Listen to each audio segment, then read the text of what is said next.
Hello, good evening, good morning, good afternoon, wherever you're based. My name is Nippon, and I am joined today by Paul, who is a Brentford fan. This is the first time I'm ever doing a live stream with someone who supports Brentford. He's actually a family friend of mine, That's right. which is how it's so easy to get hold of him. How are you doing, Paul? Yeah, I'm very well, Nippon. Obviously, delighted to be here with you tonight to share my thoughts on Brentford and our season so far, and obviously looking forward to the game on Saturday. Sorry, just going through some of the comments. But you're doing quite well. And I actually knew. I knew when you came up, I was like, you're going to be no pushovers. And I think with Anthony Taylor, who is rumored to be the ref tomorrow, I expect nothing from this game. I actually don't. I'm not actually confident going into this game, Paul. Well, Only because of Anthony Taylor. It's interesting because I know a few Chelsea fans, and I've had a few messages, and they're all moaning about the appointment of Anthony Taylor and telling me all about his history when refereeing Chelsea. So obviously from a Brentford perspective, I hope Anthony Taylor has a really good game. Of course. Keeps up his good records. I don't know if you watched my predictions video earlier today. I actually predicted a 1-1 draw. Yep. And I'm actually going to stick by that. So if I was the manager right now, if I was Thomas Tuchel on match day, I would say this ref does not like us, so just be on your best behavior, so that it doesn't give him any excuse to do anything unfair on you. I mean, all I would say to that, of course, it could work the other way because he's obviously very aware. I saw some Chelsea fans petition that you were trying to, never get Anthony Taylor to ref a Chelsea game again. And I'm sure he's aware of your feelings towards him. And all I would say, that could go one of two ways. He may be more conscious of decisions he gives against Chelsea, which means he may not give decisions he might otherwise have given, which could work in your favour. On the other hand, he could be more inclined to give any marginal decisions in Brentford's favour because he's almost, there is an element of, personal feelings that might come into play because of the criticism he obviously received from Chelsea fans. So it would be interesting if there's any 50-50 decisions, what way they go. 100. But people who I've actually heard in the past that there was a very unfair ref towards Liverpool, and the FA actually managed to get him banned from reffing any Liverpool games. I don't remember who that ref was. Don't know myself, but I honestly feel like I don't mind. I mean, like, I'm a bit 50-50 on Anthony Taylor. Sometimes, a bit like what that midfielder said. That Italian midfielder. I don't want to say it because I want to keep this PG. Yeah. I mean, listen. Gennaro Gattuso, what he said in a press conference once. Yeah, I mean, I guess we'll have to wait and see. Come 8:00 Saturday evening, we'll obviously know. Kickoff. The game will be over at 8:00. It's a 5:30 kickoff. It's the Saturday night game. 5:30. It's a late afternoon kickoff. Yeah, 5:30 UK time. I'm gonna mute myself for 1 second because you might hear the stream.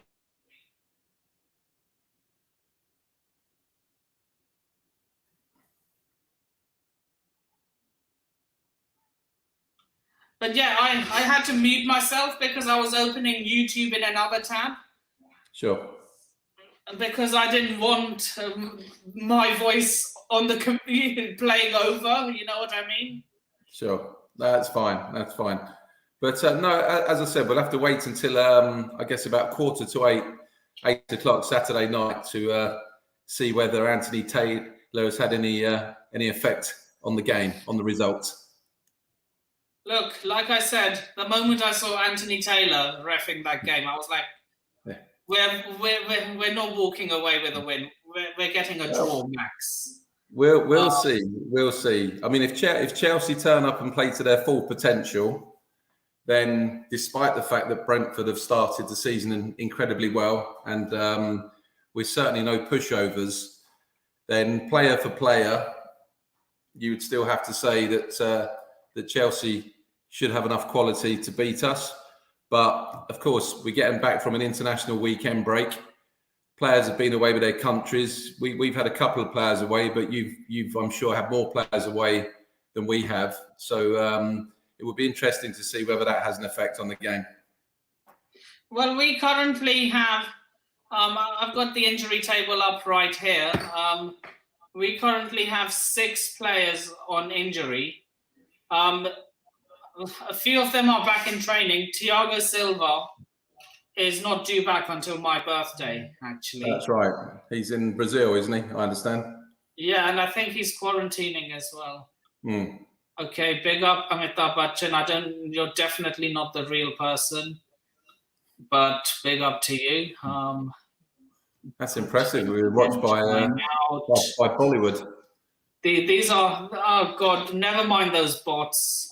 Mods, do your job. But yeah, these mods, oh God, they're going to be the end of my channel, I swear. You know what those, see this, there's another one. Put user in timeout. Why? And I wish there was a way to get rid of these mod bots forever. So you're so it doesn't seem like you're too confident then going into the game. You seem like you'll be happy with a draw. Big up to, this isn't the real league honor, by the way. Put user in timeout. No, I don't think it's the real one. I could very well be wrong. I really, I'm not, oh God, I don't know if, because the actual league honor has the same YouTube logo and the same. So I don't know if I've actually blocked the real one or it was a bot. Well, let's hope it's the real one, and he's interested in what we've got to say. No. The real one is the real one is a nice guy. I don't like these. Do you know you see bots coming down on live streams? Yeah, you're more of a techie than me, Nippon. So this is more your world than my world. Remember, I'm quite old. Yeah. You're not meant to agree with that, by the way. You meant to say, no, Paul, you're not old. Oh, come on, you're not. Come on. Sorry, I was concentrating on getting these trolls out of the chat. I'm just sorry. These bots have really done me dirty here.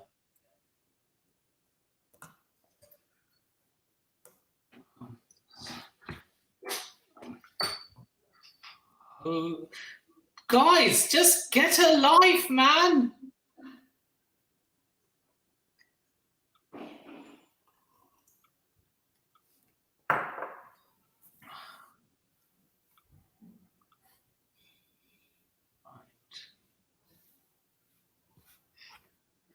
So, any injury updates from Brentford? Yeah, so we had a couple of injury concerns. We had a couple of late withdrawals when we played West Ham in our last game. So Christoph Ayer who was our record signing from Celtic in the summer. It's one of our 3 centre backs. He didn't play against West Ham with a hamstring strain, and also Vitaly Janelt, who is one of our sort of box-to-box midfield players, German midfield player. He, I understand, had a little bit of a problem with his thigh. But Thomas Frank. Good evening. Thomas Frank did his press conference this afternoon, and he's suggested that both Aya and Janelt are both fit. I do have mods, but none of them are viewing my video. But so apparently they're both fit for Saturday, Nippon. I think we have one injury, which is a guy called Shandon Baptiste, who dislocated his shoulder against West Ham, and I suspect will be out for a couple of months. But other than him, I think we've got a pretty clean bill of health for Saturday.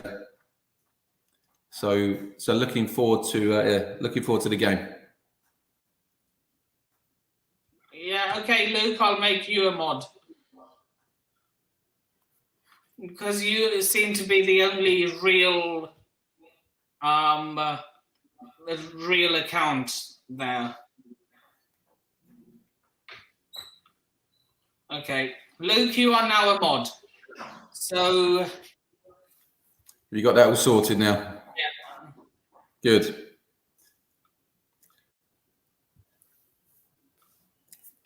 So what? How do you think Chelsea will line up for the game, Nippon, on Saturday? I think we will go with a 3-4-3. Okay. I think we'll probably, the most likely lineup will be Mendy in goal. Back 3 of Azpilicueta. Yep. He's saying good evening to you. Good evening, Luke. Yeah, he'll go with a back 3 of Azpilicueta, Rudiger, and Christensen. Okay. And Christensen has actually done quite a good job as backup to Thiago Silva. Yeah, Thomas Frank likes Christensen a lot. He knows him from his early days. He coached him in Denmark when Christensen was young. In Brøndby, if I'm not mistaken. I think at Brøndby, yeah. So Thomas Frank knows Christensen very well and rates him very highly. Thinks he's probably one of the best defenders in the world at the moment. Rates him very highly. Speaking of Thomas Frank, do you ever see him coaching Denmark in the future? Like I know he did the junior team. Do you ever see him managing the senior team? I do. I think he's obviously got a lot of ambition, Thomas. He's a young manager, and I have no doubt that he will go on. I think to one day probably manage Denmark. I really believe that. I think he would like to, but I think certainly in the next 10, 15 years, I think he'll see his future very much in club football. I was pleased to hear him today dispel any rumours that he's been linked with the Arsenal job and the Manchester United job, believe it or not, already. And he dispelled both of those to say that whilst he's flattered, he's very happy. I guess he would say that because I guess all managers will say that. But no, he's rejected Arsenal. He's become a hero in my books already. Yeah, well, he said he's very happy at Brentford. He doesn't see any reason why any of his players would want to leave Brentford at the moment because the club's obviously on an upward trajectory. We've got a lot of big plans still. And why should they? Why should they? Absolutely. Because it's you keeping your team together that actually builds it up. Correct. That's how Leicester became the team they are today. Yeah. Well, they haven't started off well.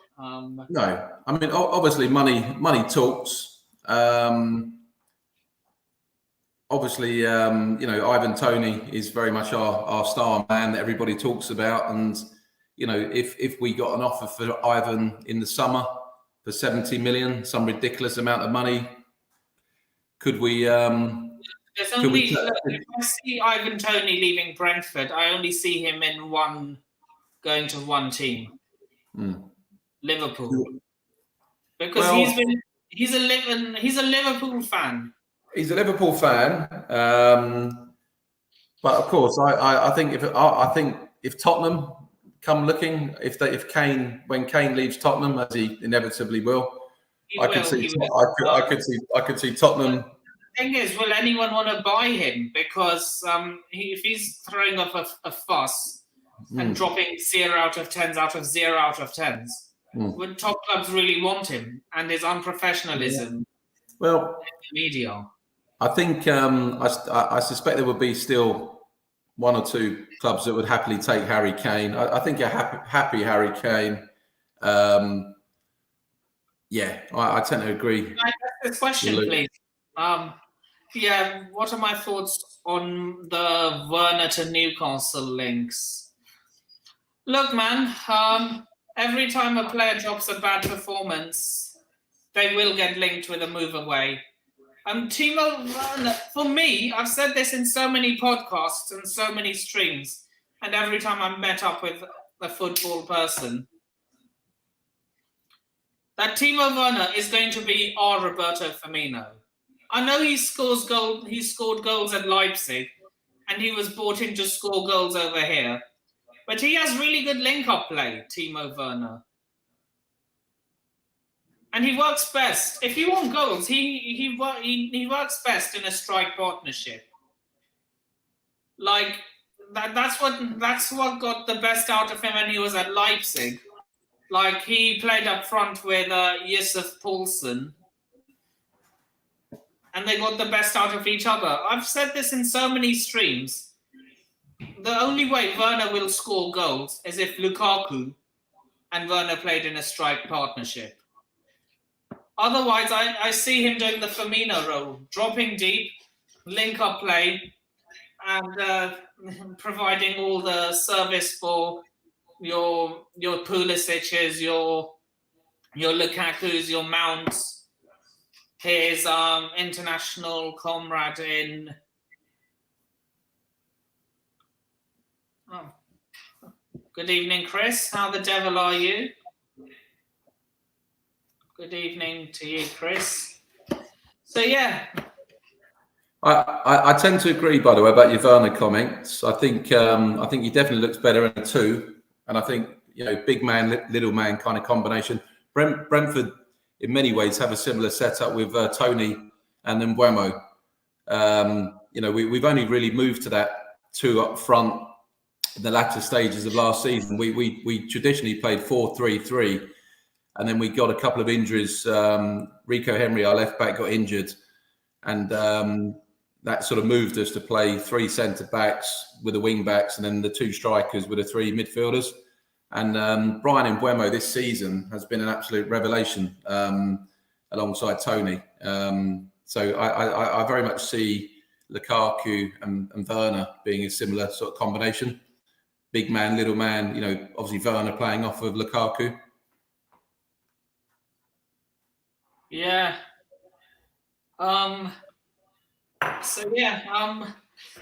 These mods have become really clever by using the exact channel names and the exact profile pictures. So I actually have no idea if I've actually blocked the real content creator.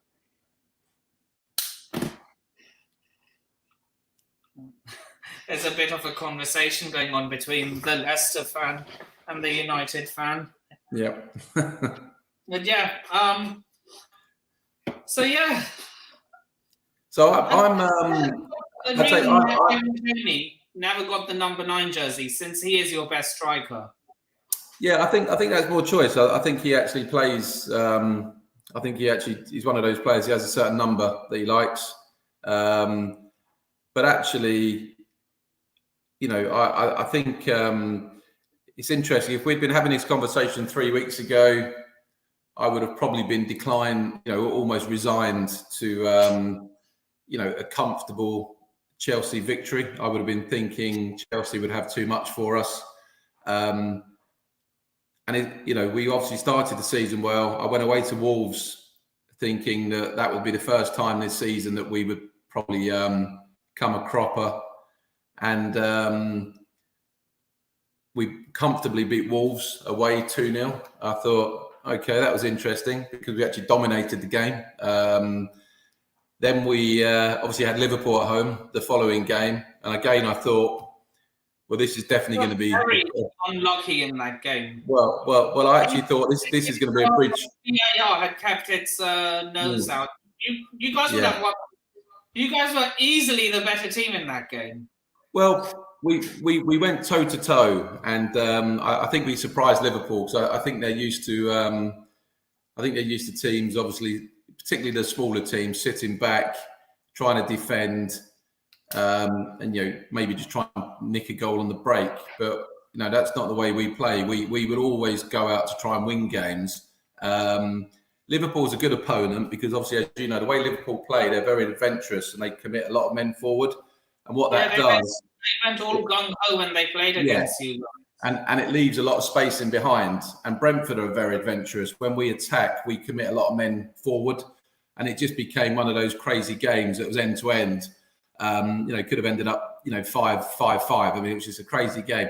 I think looking at Chelsea, I don't expect that kind of game because you are technically player for player as good as Liverpool, but I think the way you set up to play, the way you're not quite as gung ho as Liverpool. I think you're more defensively, you're more solid, and I don't therefore expect to have as much space in behind against Chelsea as we had against Liverpool. So I think it would be an interesting game because I don't think you'll come out all guns blazing in the same way that Liverpool did. I think you'll feel us out. It'll almost be like a game of chess. I think Tuchel is an excellent coach and manager, as is Thomas Frank, and it'll be a really interesting game, I think.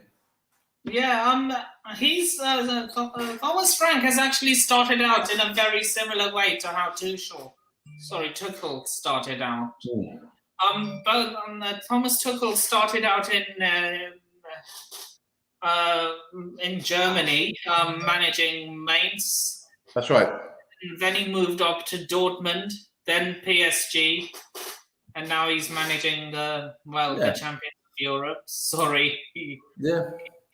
I thought that was Leeds United. I thought they were still the champions of Europe. They always tell us they're the champions of Europe whenever we play Leeds. They've never won anything. They've never won anything in Europe. But Leeds always give the impression that they're champions of Europe, don't they? Look, living in the past, I think it's called. The only thing they've achieved in Europe is getting to a cup final. And my dad was only 5 years old when that happened. I hope there's no Leeds fans watching because we'll probably get a lot of abuse now. Huh?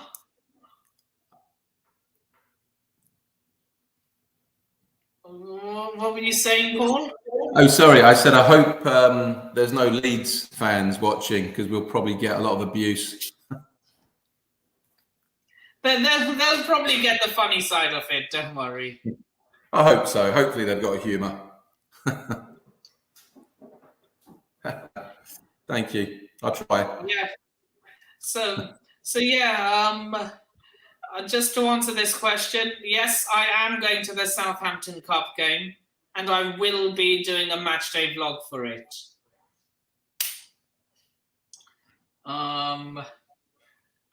And let's get to the. Sorry, I'm reading through all the comments as well. It's really hard being a streamer. That's okay. I'm grateful for the nice comments. I think I was actually quite confident when we got promoted, despite the fact that we were the sides that got promoted through the playoffs, and obviously Norwich and Watford both came up in the automatic spots.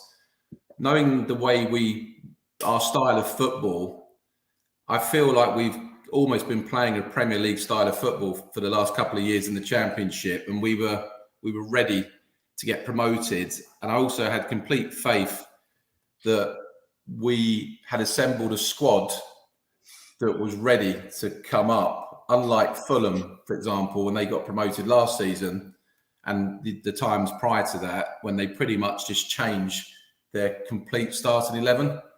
So I was quite confident out of the 3 promoted teams that we actually had quite a good chance of actually doing the best out of the 3 promoted teams. And, so far, so good. I mean, if you think about it, Norwich have only drawn 1 game. Watford have already sacked their manager. And brought in... Well, are you really surprised? Well, I'm not surprised, but, they've already sacked their manager 7 games in. Norwich are doing what Norwich do, which is basically dreadful in the Premier League. Look, Norwich are that team who are too good for the Championship, but not good enough for the Premier League. It would appear so. Like it, Paul. That said, I don't want to get ahead of myself either, because obviously I'm conscious it's a very long season. Sorry about that. I just needed some light. No, that's okay. I was just saying I don't want to get ahead of myself, though, because I'm conscious it's a long season and we've still got 31 games to play. And whilst we've started great, I'm not under any illusion that there's a long way to go. And obviously the quality of the teams that you're playing every week is, it's a big step up from the Championship. And there are no easy games. Every game is intense, and just the speed of football. I've actually assumed this in quite so many. Sorry, I'm getting my words mixed up here. I've always assumed this in so many streams, and said that I think the Championship is harder than the Premier League. It's more of a slog. So physically, it's demanding because you are literally playing 2 games a week, Saturday, Tuesday. It's a slog, I think. But in terms of quality, I think the quality in the Premier League is just huge. I mean, it's in my opinion, it's a big step up. What struck me the most was it's the intensity of Premier League football. Every game is just intense for 95 minutes. There is no getting away from just the sheer intensity. So I think first and foremost, you have to be incredibly fit to be in the Premier League. I think I think what's nice about the Premier League, as Devils is just saying here, is you in the Premier League you actually get more time to prepare for games, because for Brentford, not being obviously in European football, we're just playing Saturday to Saturday, and we have the whole week to prepare properly now for games. And Thomas Frank obviously has the opportunity to actually coach the players and prepare the team for different oppositions from week to week. Whereas in the Premier League, in the Championship, you finish your game on a Saturday. The players have the next day, have Sunday off. You train on Monday, and then you're playing a game on Tuesday night. And there's very little time to prepare, and you're almost nursing players through the season, because the physical demands of the Championship are ridiculous. But the intensity, speed, and quality of the Premier League is just massively higher than anything I saw in the Championship. That's why it's so difficult for people who come from abroad to adapt. Everyone was getting on Werner's case last season. I'm saying, nah, he's from Germany. It's going to take him time to adapt. It's going to take a year to adapt and judge him after the next season. I totally agree. I think there's no league in the world that has the intensity levels. I mean, literally the Premier League is backwards and forwards for 90 minutes plus injury time. I mean, literally, there is no respite in Premier League games. Both teams generally go at each other for 95 minutes. In Germany, France, Spain, Italy, you don't get that intensity. You get the game slower. Teams seem to settle for a draw quite early into a game. 10, 15 minutes left. Teams seem quite happy, and also you clearly have 2 or 3 teams in all of those other leagues who are much better than the rest. And it's very rare, isn't it, that Bayern Munich would lose to a newly promoted team. It's just a very, very, they're very Bayern different. Munich are not invincible anymore in the Bundesliga, by the way. No, maybe not. I mean, Dortmund. Mainz. Yeah. Sure. Sorry, Tuchel's managing team. Sure.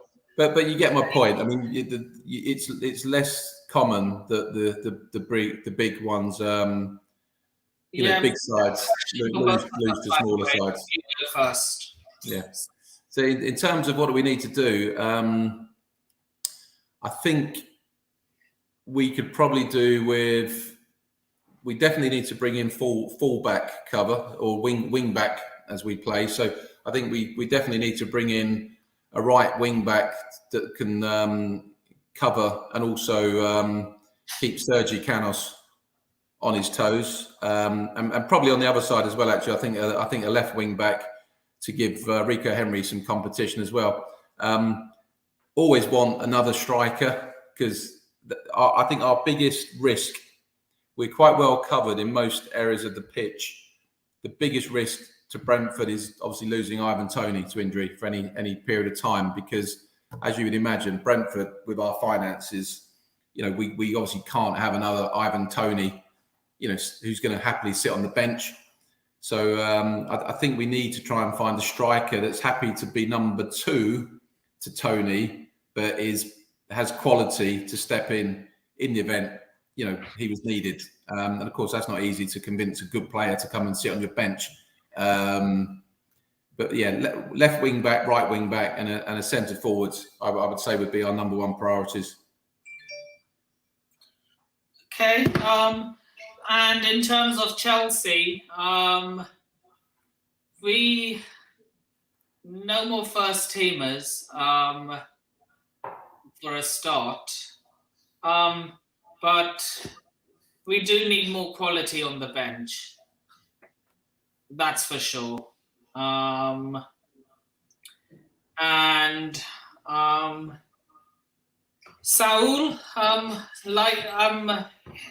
it's not gone off to a good start. But like I said, for so many teams in the Premier League, look, it's not going to be easy adapting. I think eventually Saul is going to leave Atletico because Diego Simeone doesn't like him. So I think his loan move to I think Chelsea are going to try and make that move permanent, just like we did with Kovacic when they loaned him from Real Madrid.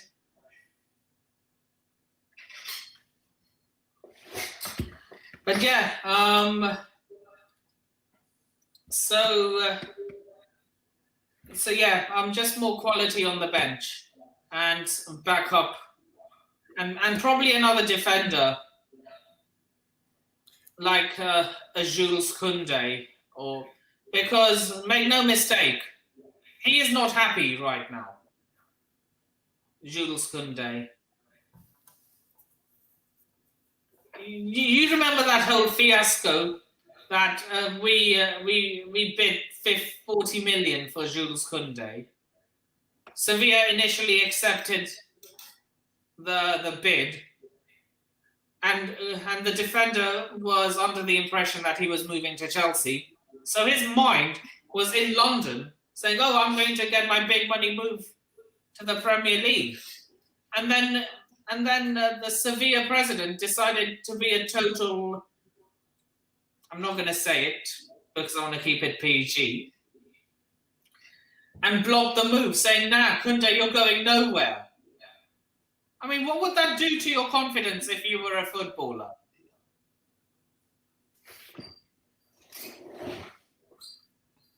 Like initially allowing you to leave, but then you say, "Nah, you're going nowhere."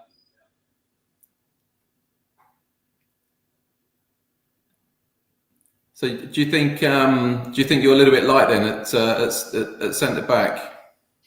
Yeah, because even though he's really good for his age, he's not getting any younger. Thiago Silva. I just Rudiger can be look. He's a good defender. I rate him, but he can be rash at times, and sometimes he can be a red card waiting to happen. Yeah. Like Kunde is a must if Rudiger leaves. Just coming back to the, I think was it Red Devils that asked the question about our Devils United. So I think in terms of Brentford's midfield, actually I think we've got the third or fourth best defensive record in the Premier League at the moment. I think only Liverpool game we've only conceded one goal in a game, other than the Liverpool game when we actually conceded three goals. And obviously, it was against Liverpool, arguably got one of the best attacking lineups in world football. So I actually think central midfield were actually quite solid. Defensively, Brentford's assistant manager Brian Reamer does all the work on that side, and I actually think our midfield with Norgard, who's obviously plays for Denmark, Vitaly Janelt, who's German and was the German manager, watched him against Liverpool. Apparently he's very close to getting a full German call-up. I'm not actually concerned about the centre of our midfield at all. As I said, we've only conceded more than one goal in any game against Liverpool. So out of 7 games, I think we kept 3 clean sheets so far. So defensively, we're actually quite solid. As I said, the big risk is Ivan Toney. I mean, he's our talisman, and he's so important to us. And if he was injured for any period of time, then we are going to keep up his form. If he keeps up his form, do you see him getting a call up for when we go to Qatar? Well, I think. I mean, obviously, Ollie Watkins is currently in the squad, who was obviously ex-Brentford player, now Aston Villa. I think Ivan Toney has got as good a chance as Ollie Watkins. And Gareth Southgate did say when he announced the squad, this recent squad, that Ivan Toney is certainly a player he's aware of, and they are watching and monitoring his progress, and hopefully, the fact that he plays with Brentford, which we're obviously a smaller club in the Premier League, hopefully that doesn't go against him. Southgate does seem a manager that does seem to give players a chance regardless of what club they play for. So that wasn't the case for Jack Grealish. You saw how stubborn he was. Yeah. Throughout the Euros with Jack Grealish, and still doesn't seem totally. Make no mistake. I don't know if it was the Croatia game or the Scotland game. Like, he made a substitute. He got substituted in the 60th minute. I think it was when the media got involved. I don't think if the media said anything, I don't think Grealish would have been subbed on. I think the media, and it's not. I think that it's the media that decides the England team. Make no mistake about it. They can certainly apply pressure. But no, Ivan Toney, answering your question, I think if Ivan Toney continues to play as well as he's playing, I mean, I have to say, I said I've seen every game. I've seen all 7 games, home and away. Been to every game. And there's a bot of you now. Of me? Yeah. Wow, I feel honoured. I've never had a bot before. So that must mean I've made the. Does that mean I've made it to the big time? Well, I have. Well, I'm not even anywhere close to the big time myself. I'm on 425 subscribers right now. Well, I've got 1 bot, so following me. So that's that's good as a start. Do you have a YouTube channel yourself?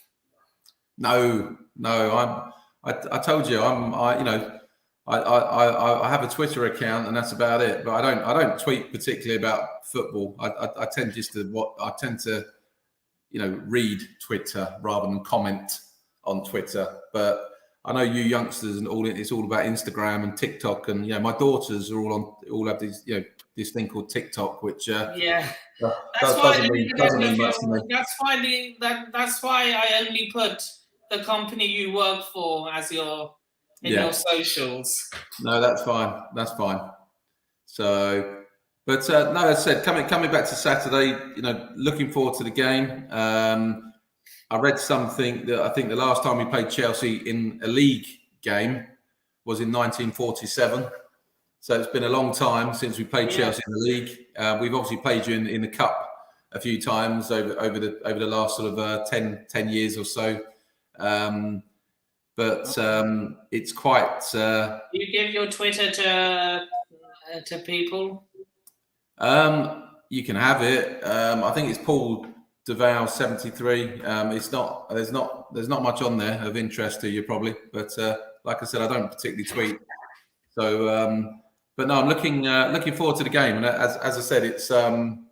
I still have to pinch myself a little bit, really. That we're playing these teams in the Premier League. Actually, you're coming to Brentford as an equal, rather than it being FA Cup third round, and us being a little, a League Two team, with Chelsea coming to play us in the cup.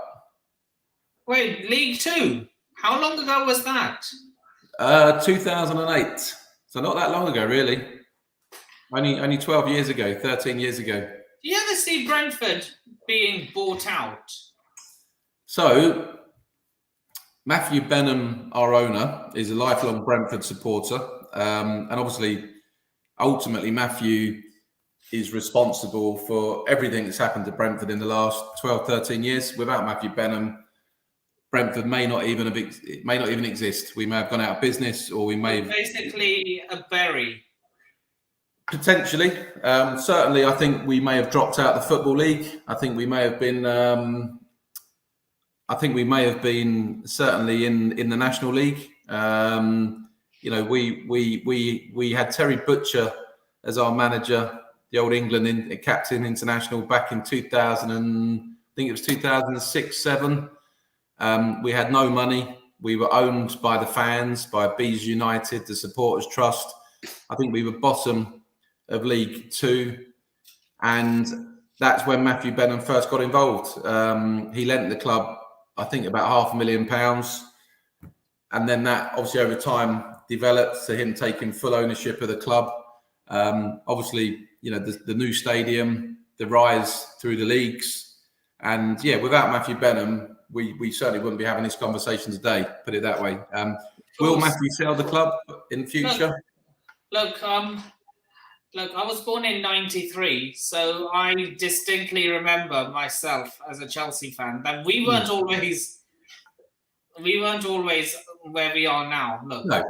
If you tell someone, a Chelsea fan who is about the same age as my dad, that when they were probably my age or probably like in the 80s, you told them that in 40 years' time, you'd be two-time European champions and two-time Europa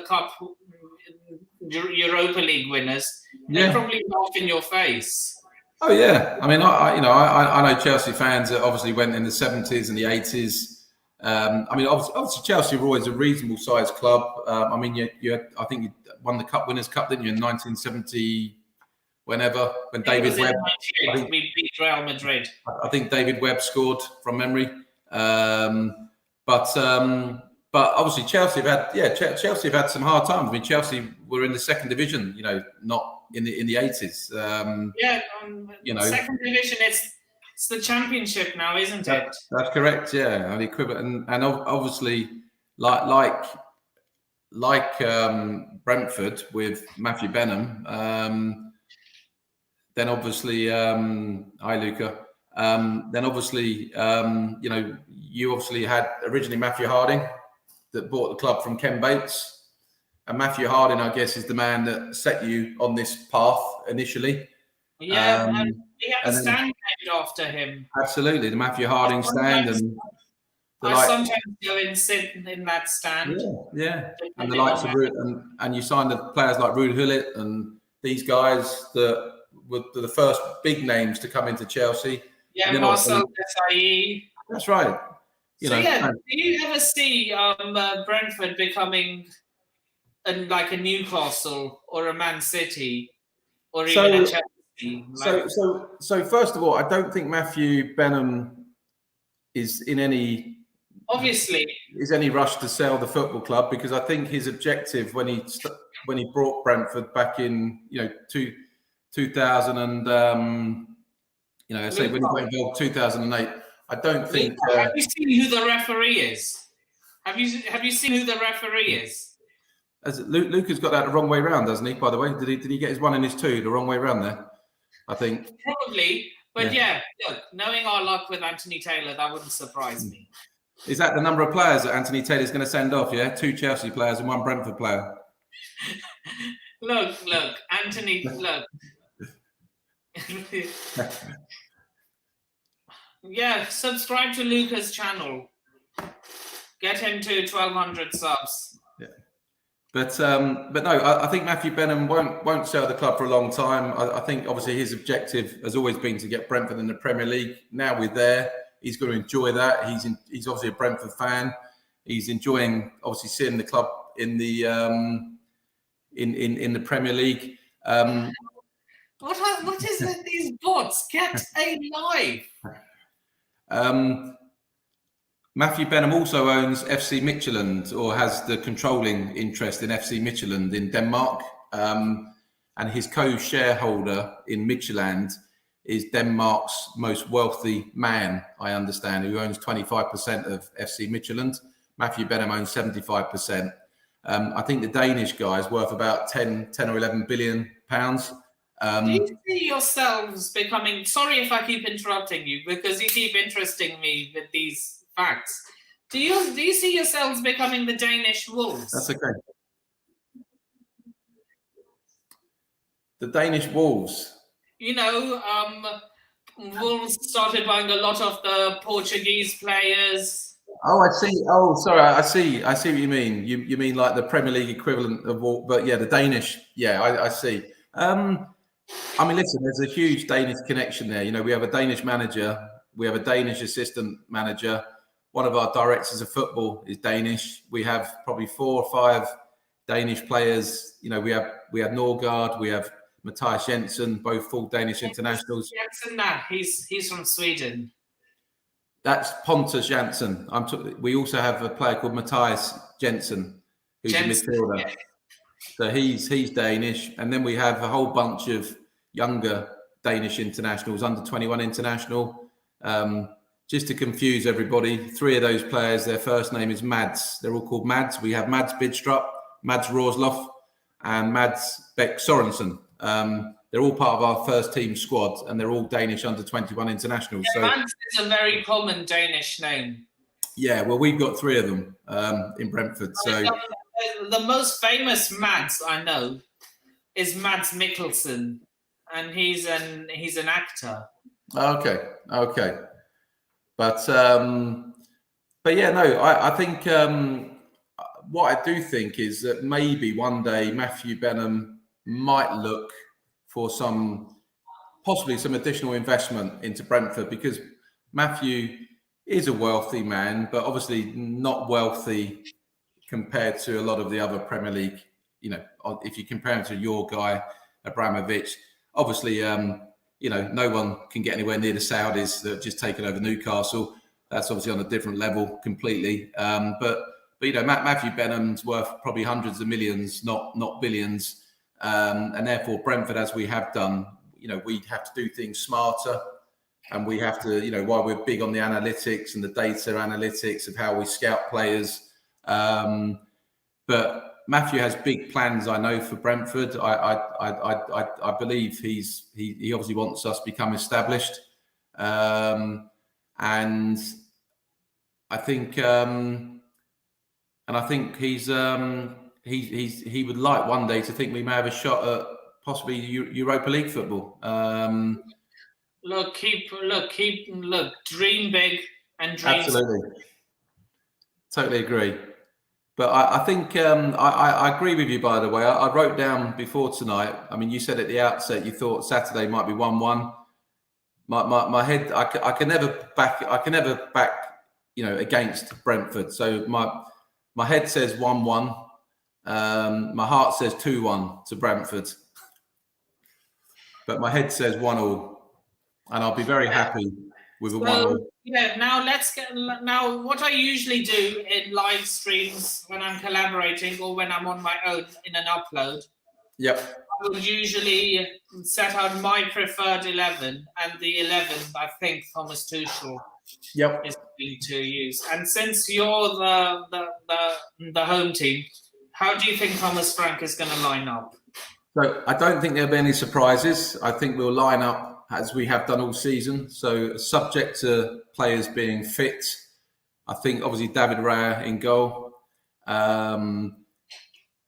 We'll have the 3 centre-backs, which will be Pontus Jansson in the middle of the 3. We will have Ethan Pinnock, the left side of the 3, and Christopher Ayer to the right-hand side of the 3 centre-backs. We'll then have Rico Henry, left wing-back, Sergi Canos, right wing-back, and then we'll have Norgard holding midfielder, Vitaly Janelt, a bit more box-to-box, and then I think we'll probably have Frank Onyeka, who we signed from Midtjylland in the summer, a Nigerian international, also being the 3rd midfielder of the 3, and then Tony and Mbeumo up front. That would be my guess for the 11, our starting 11. So yeah, I'm going to do my starting 11 through a screen share. Now, since I'm a bit of a FIFA nerd, I'm going to use Squad Builder.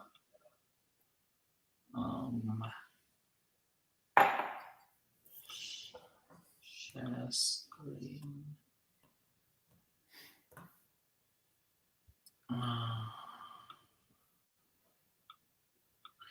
By the way, check your emails once the stream's finished.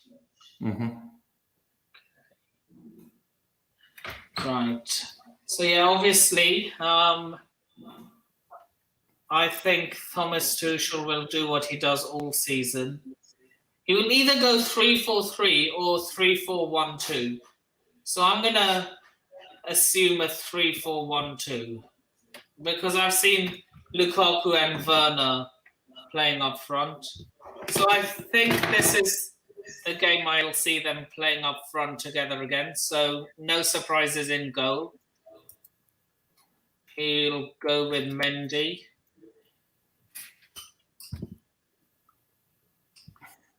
I'm predicting a back 3 of Cesar, Azpilicueta,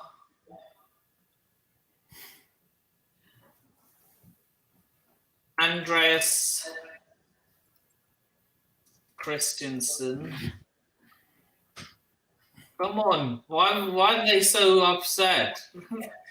None of our players are smiling in the pictures.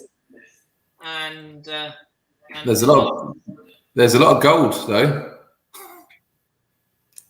We haven't got as many gold. We haven't got as many gold players as you've got. That's for sure. Is Ivan Toney a gold player? Ivan is gold. Mbeumo is silver.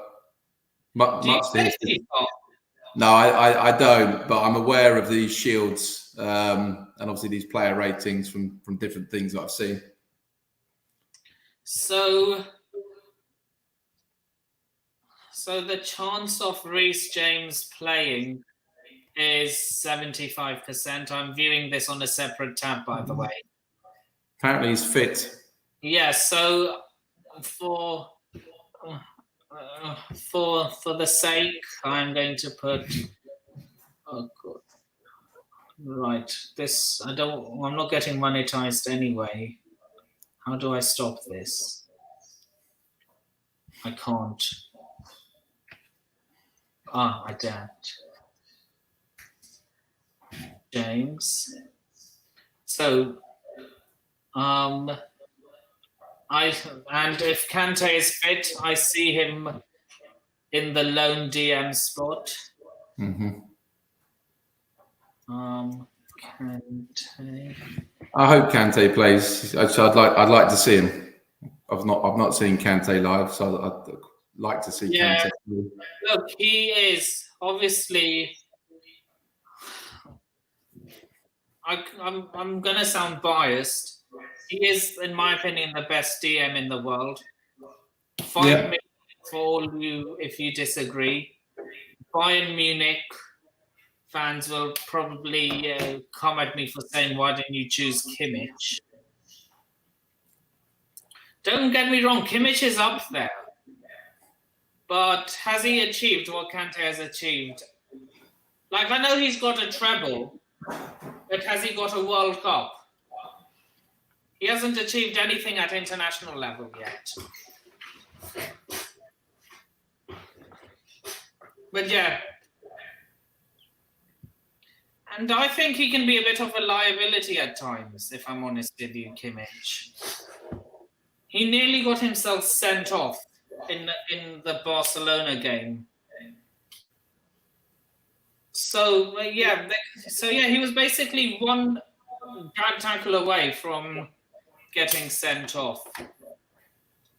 So, yeah, Mount.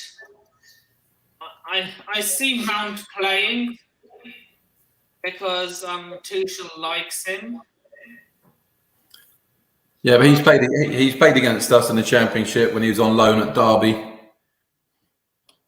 a couple of years ago, and he's. Was he happy, or did Janssen have his number? No, he scored against us. He scored a fantastic free kick. I was at the game actually. We played Derby away when Frank Lampard was obviously Derby's manager, and he took, I think, Mason Mount on loan and also Tomori on loan. And he scored a fantastic free kick against us in that game. They beat us 3-1 at Derby that season. They had obviously Mount on loan. They had the lad that at the time was at Liverpool. He's now at Fulham. The young Welsh midfielder. Is it Wilson? Harry Wilson? Yeah. One of Wales's midfielders has contracted cancer. I saw that. Yeah, David Brooks. David Brooks plays for Bournemouth. Yeah, very sad. I mean, he's 24 years old. He's got Hodgkin's lymphoma, which is thankfully they've caught it early by all accounts. Look at that. There's no where's the silver shields? There's no silver shields there. That's a worry. What do you mean silver shields? Well, like all your players are gold standard on FIFA. You know, I'm used to seeing lots of silver in Brentford's lineup. Maybe one day, not used to all this gold. Invests. Yeah. Having said that, Liverpool had a lot of gold, and we've done all right there. So yeah, I think this is what the lineup will look like.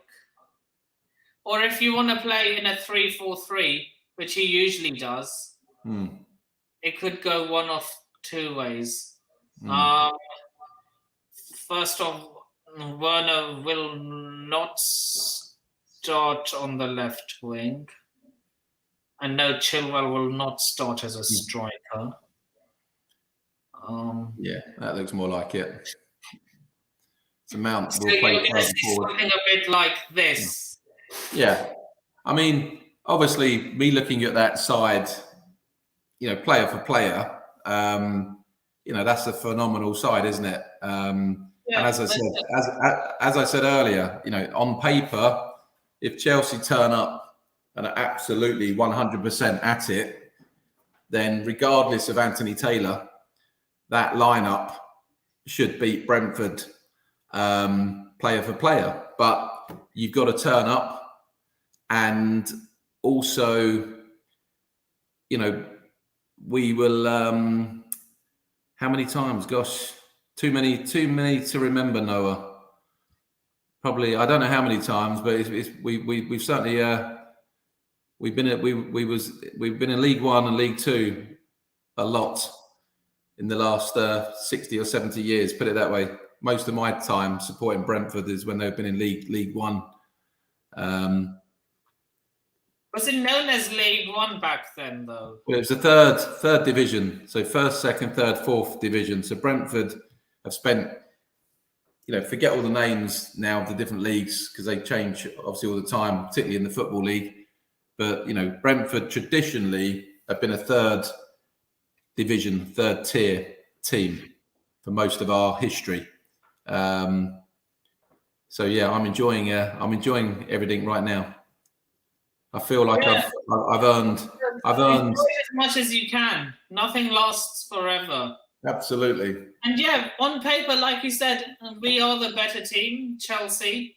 But look, and you have to remember that it's a derby. It's a London derby in form, and as we all know, when it comes to rivalries and derbies, form goes out the window. It does. I mean, I suspect.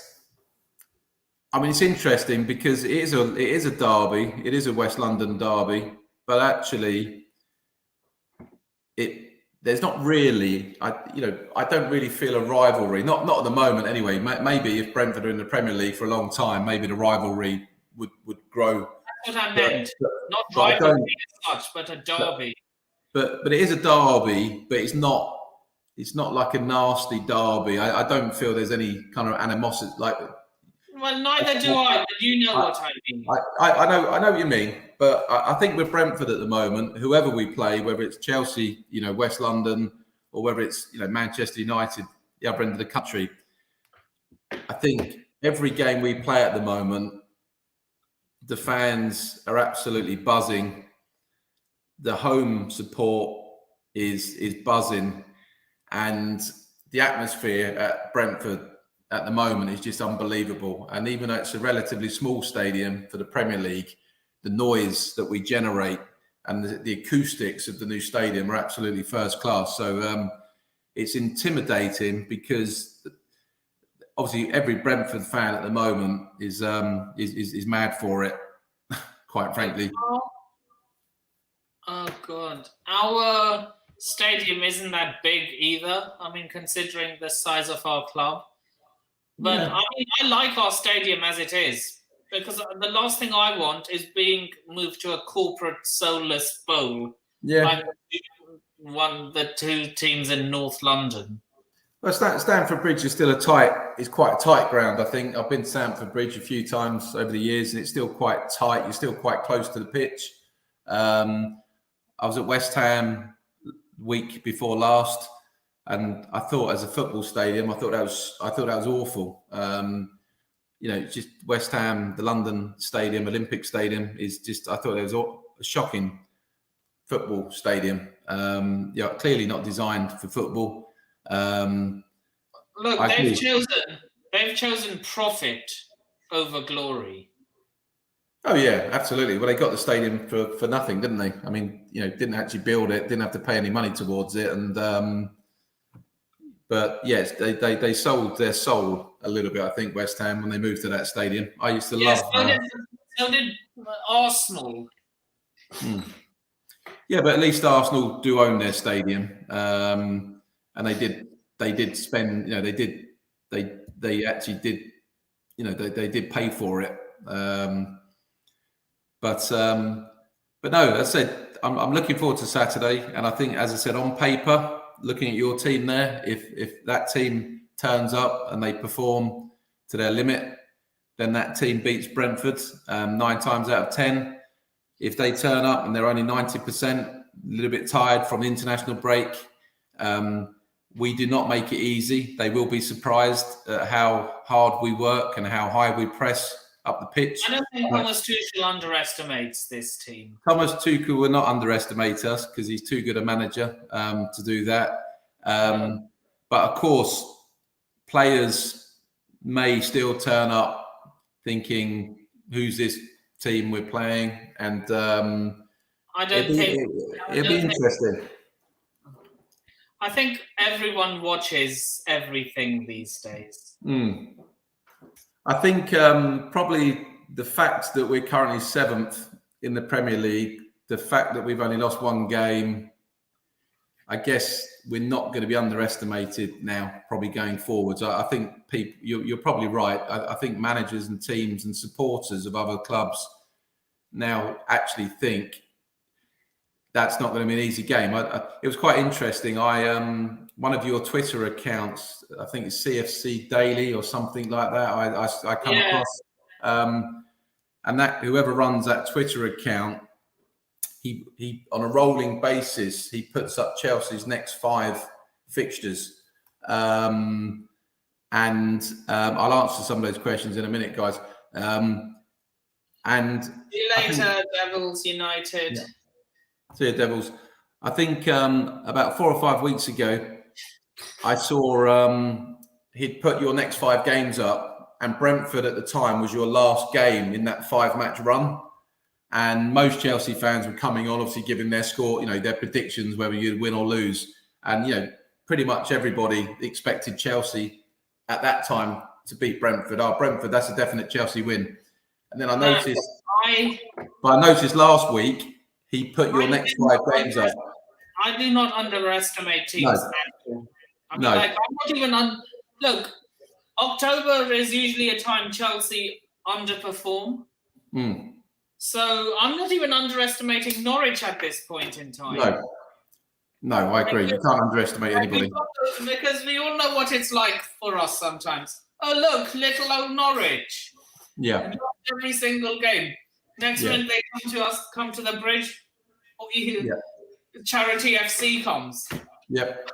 No, absolutely. No, as I said, we will, whatever happens on Saturday, you'll know that you've been in a game. We are physical, we are strong, we work hard, we press. Defensively, we're very organised.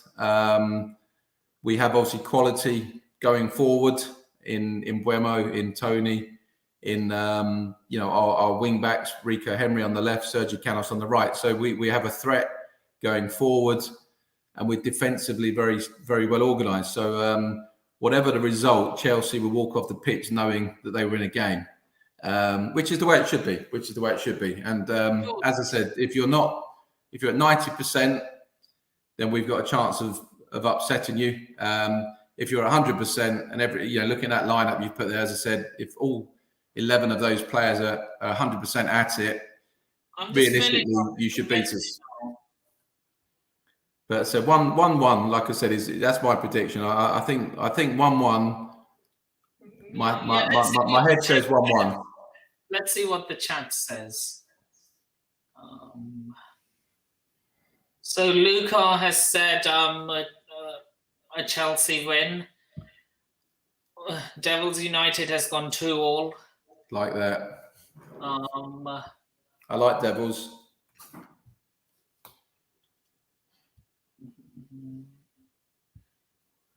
God. So many trolls have taken up this. So yeah, I'm sticking with my prediction I gave in the stream earlier today. Not the stream, sorry. In the upload earlier today.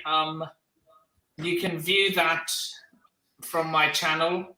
I will put it in the description. Like how it comes as a flag.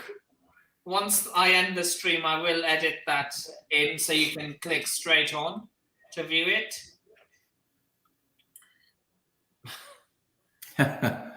Look. I thought they was out. Are they? I thought they're still in a crisis, aren't they? Yeah, they are. And long may it continue. But yeah, we can laugh at Arsenal all day. But yeah. I mean, you've got to remember, Nippon, we're talking here as the 2 top teams in London at the moment, Chelsea and Brentford. West London dominating. What I can think of. I might have missed a few names. Well, as I said, there's not really any weak links there. It'd be interesting to see Rudiger and Tony.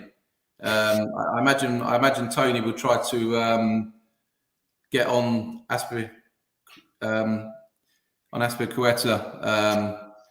and obviously try to, I suspect he'll try not to go up against Rudiger, because obviously Rudiger is a very strong, big, imposing centre back. I imagine he'll try and, when we played Liverpool, Tony was quite clever because he pulled off Van Dijk and he was going up against Matip, and he bullied Matip. Matip couldn't handle him.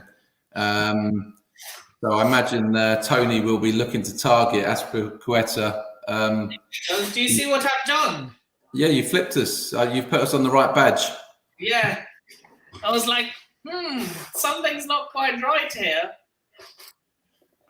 But yeah, so what will Anthony Taylor's tax be? Well, red card, soft penalty, dodgy. Well, we don't know.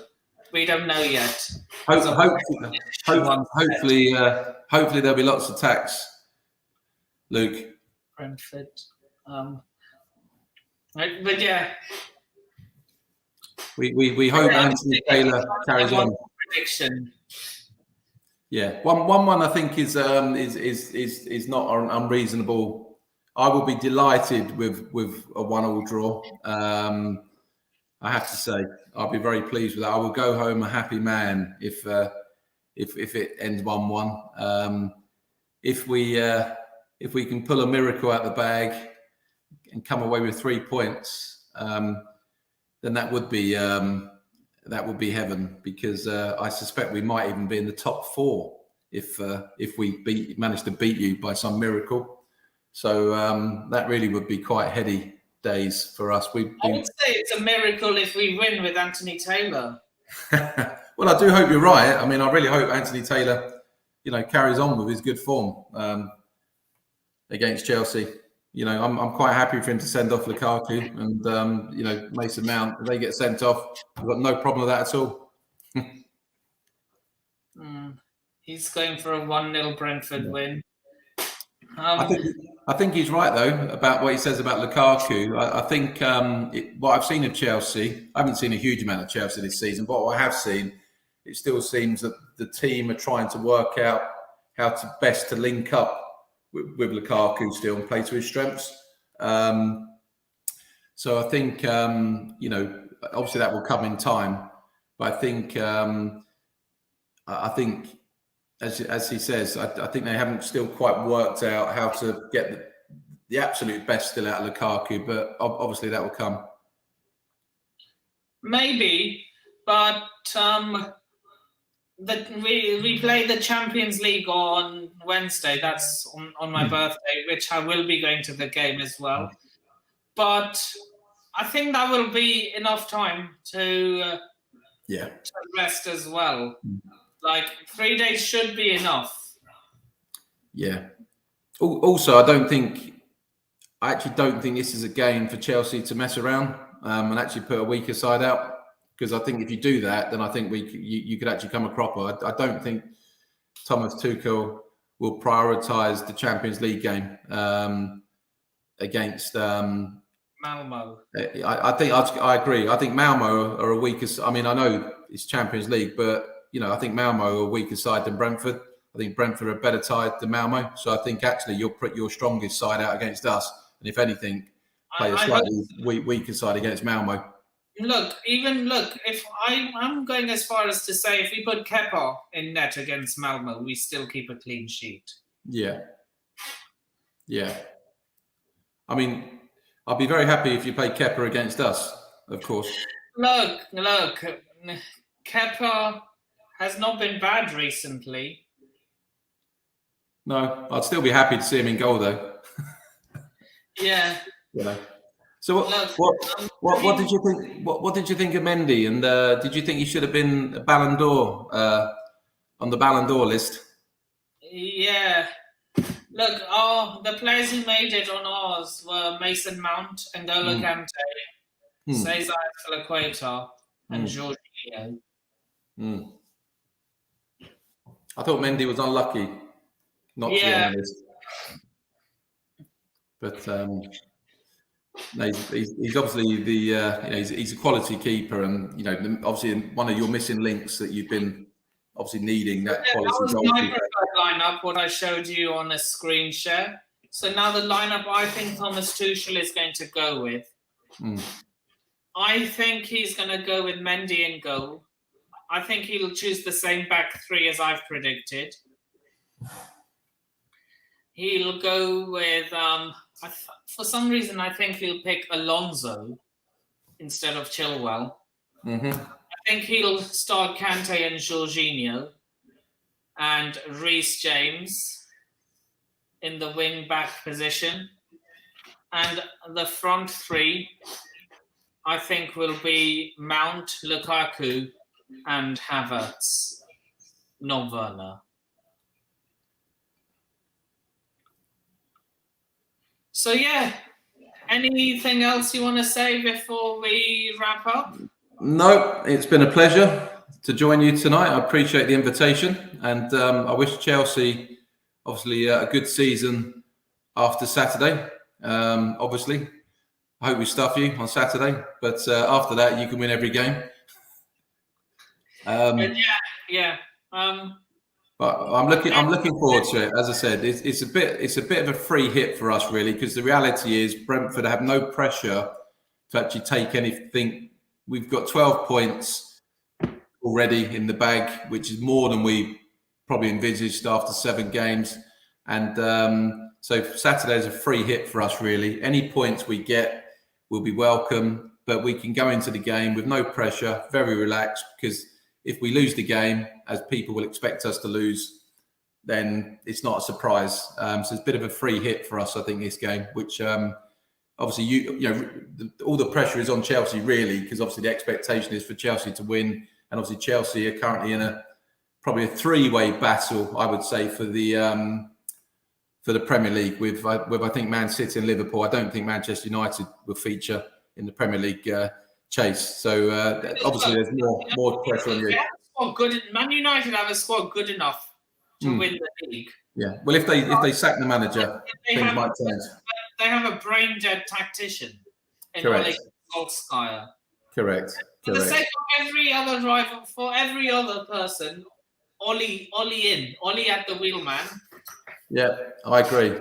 Well, I hope so, because if Ollie stays, Brentford might have a chance of sneaking in the top 4. You never know. Look, Ollie. But Newcastle getting bought out could spell good news for Man United fans. Yep. Because the bare minimum is finish top 4. Like they said, the Glazers made it clear, if Ollie finishes top 4, he ain't going nowhere. So if Newcastle make top 4 at United's expense, that could be Ollie done. So I have to pray United make top 4. Yeah, well, I don't think Newcastle are going to make top 4 this season. So I think he's going to be there at least this year, but maybe in a couple of years' time. But no, listen, as I said, it's been a pleasure to be on tonight. I really appreciate the invitation. Always happy to talk Brentford. Obviously, very close to my heart, and always happy to come back if you ever want me. Thanks for being here, Paul. So yeah, social media is ticking in the description below. Please remember to like, share, comment, subscribe, and turn on the bell notifications if you haven't already. And with that being said, you have been a wonderful audience, and this is Nip and Sharma signing off. Take care of yourselves. Good night, everybody.